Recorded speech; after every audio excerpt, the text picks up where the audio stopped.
Today we're going to be talking about the new frontiers and the Great Society. We got a lot of things going on here in the 1960s, so we need to get started here. So, the election of 1960. Our economy was in a recession.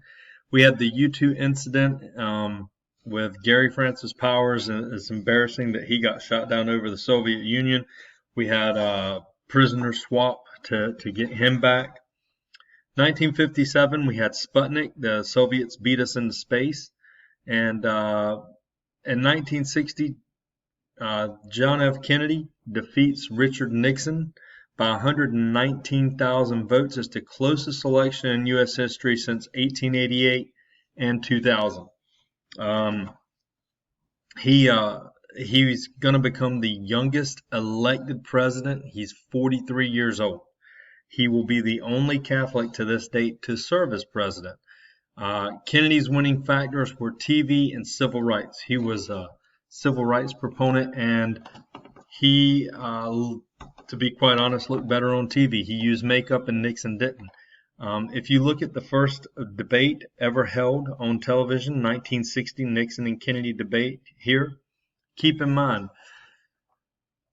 people who were surveyed and heard the debate over the radio, 95% of them said Nixon won the debate because he knew the issues in the foreign policy.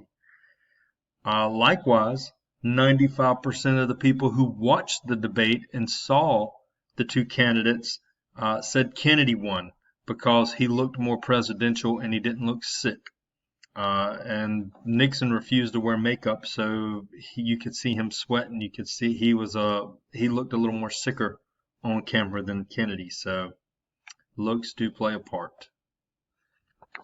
So as I told you on the last slide, Nixon, he's an expert in foreign affairs, and he exposes JFK's inexperience. However, Kennedy was well coached by television producers. Nixon wasn't, and so popular vote in the debate went to Kennedy.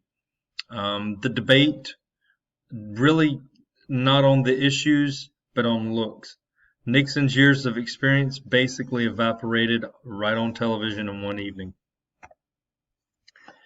So JFK is elected, and he gives his inaugural address, and this is where he makes his famous statement. He says, "Ask not what your country can do for you, but what you can do for your country." It's something that we could live by today.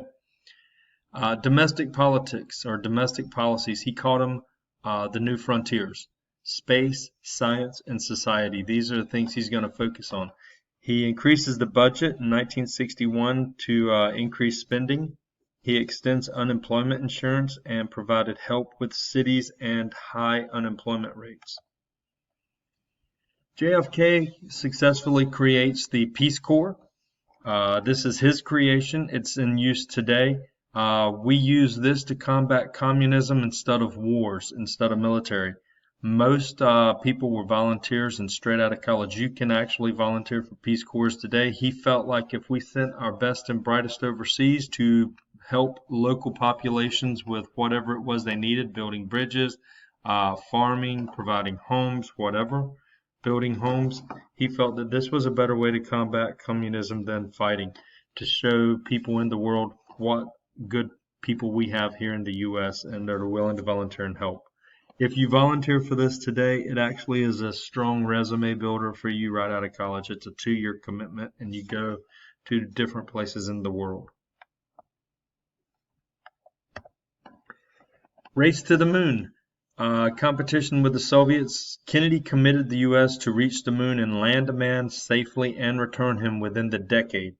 We have new technologies that come out of NASA and this race to the moon. One in particular that you guys see all the time and use is Velcro. Transistors that are in your computers all come out of NASA. There are so many things. Plastics we use today. All of these things come out of NASA technology. Not to mention the internet. The web. It was actually a military and a NASA network in the 1960s. So John Glenn will become the first astronaut to orbit the Earth, and of course on July 20th, 1969, Apollo 11 landed on the moon. Neil Armstrong became the first person to walk on the moon. And there's some pictures of the Apollo 11 trip. I will say that all these rockets and missiles were were created by von Braun, the head of NASA at the time, technology, and he was a German scientist that we captured after World War II. He is the inventor of the V1 and V2 rockets in World War II. Our domestic agenda, Michael Harrington, he writes his book, The Other American. It brought poverty to national attention with his book. At the same time, civil rights demonstrators were protesting in the South. JFK in 1963 becomes involved with the civil rights and poverty movements. He would prepare a vast civil rights bill and tax cuts of over $10 billion. The tax cuts were aimed at the middle and lower classes. However, on November 22nd, 1963, JFK is in Dallas, Texas to mend political fences and to push for his re-election campaign. And it's in Dallas that he's going to be assassinated. TV plays a huge role. People tuned into the television for 4 days. People remember where they were when they heard the news he was shot, my parents included. This man down at the bottom in the center, Lee Harvey Oswald's charged with the murder of JFK. Oswald was being transferred from one jail in Dallas to another on live television, and he's shot and killed a couple of days later. Jack Ruby, a nightclub owner, murdered Oswald, and we'll never know why. He died in prison and he didn't talk. Here's the Zapruder film of the Kennedy assassination, and here is the video of Lee Harvey Oswald's assassination if you're interested. So, Vice President Lyndon Baines Johnson, he was on the ticket. He was the second Democratic, he was the first Democratic runner-up in the primaries to Kennedy. Him and Kennedy didn't necessarily see eye to eye on a lot of things. However, they did get along. It's Lyndon Baines Johnson and Bobby Kennedy, the Attorney General, and JFK's younger brother, that hated one another. LBJ pushes the tax cuts through, $11 billion to stimulate business. He cut the federal deficit from $6 to $4 billion, and he signs in the Civil Rights Bill of 1964, giving equal rights to minorities, women. He creates a war on poverty. He calls it the Great Society. The EOA, the Economic Opportunity Act, creates a Job Corps. That is still around today too, Job Corps. He created Head Start. This is an educational program for the underprivileged preschoolers, and that's still in existence today. Besides FDR, Lyndon Baines Johnson will be the greatest legislative president of the 20th century. He gets the most legislation passed through, besides FDR. The election of 1964, landmark legislation, or the election of 1964 and landmark legislation. The Republicans run a true conservative in 1964, one of the first true conservatives we see in the 20th century or in the latter 20th century. They run Barry Goldwater from Arizona. Of course, the Democrats nominate Lyndon Baines Johnson, and Johnson wins in a landslide. However, Goldwater's ideas and policies and his ideas of how to do things will be elected in 1980 with Ronald Reagan. So there is a saying that it took 16 years to re-elect or to elect Barry Goldwater, and that would be Ronald Reagan. So some landmark legislation that LBJ passes: Medicaid, to extend health care to people on welfare and low-income families. That's still in existence today. And Medicare ensures people over 65 and who are too poor to obtain health insurance.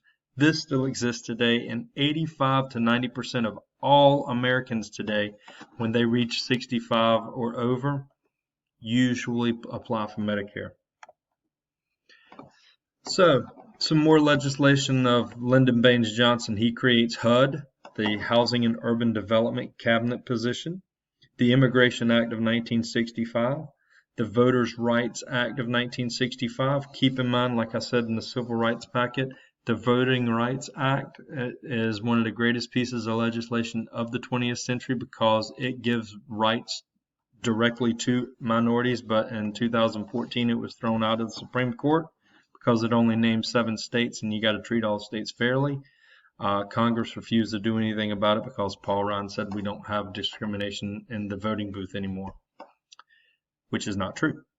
Water Quality Act of 1965 to put standards to the quality of our water, and this is in response to Rachel Carson's book Silent Spring, which she talks about pesticides like DDT and all these other pesticides that will kill off all animals, birds and everything, not to mention what it does to humans.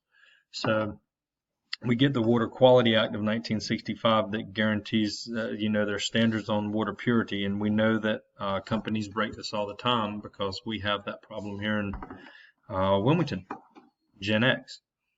Consumer protection laws. The LBJ would pass a series of consumer protection laws to protect you and me. Young lawyer by the name of Ralph Nader, he wrote this book called Unsafe at Any Speed, and it criticized the car industry for ignoring safety, in particular safety belts, seat belts. Some more landmark legislation. Higher Education Act established scholarships for low interest loans for poor students. Elementary and Secondary Education Act establishes billions of dollars to improve public schools, and Model Cities Act gave $1.2 billion to improve housing and education in the inner cities.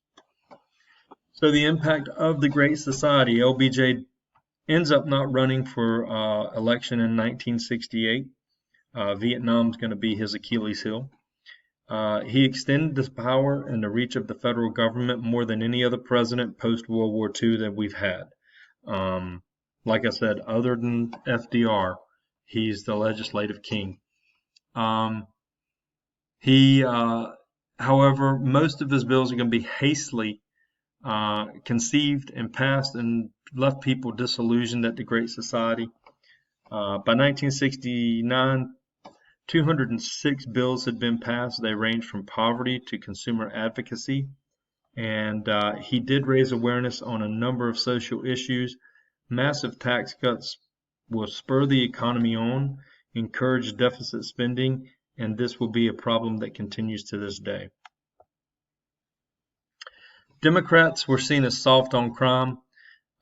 They were not, but they were portrayed that way by conservatives because of the war on courts and the rights of the accused.